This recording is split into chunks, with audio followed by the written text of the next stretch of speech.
प्रतिवर्ष भली DAV public school रे जन्माष्टमी उत्सव पालित हो जाइछि। राधाकृष्ण साजिले कोनाकुनी छात्र छात्री और दही हांडी मध्य भांगिले।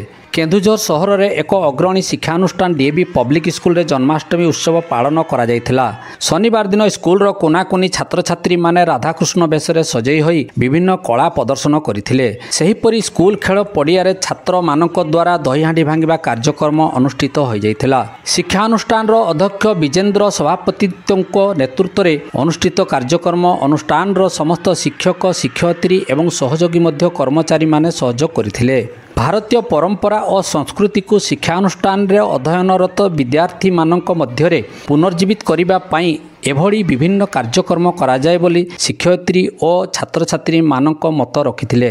कृष्णकर बाल्य अवस्था तांकर बाल्य लीला एसबु विषय पिला माने जानिबा पई सुयोग पाइछन्ती। आ सेमाने सब राधा कृष्ण विषय सज्जित होई निजको बहुत से खुशी अछन्ती।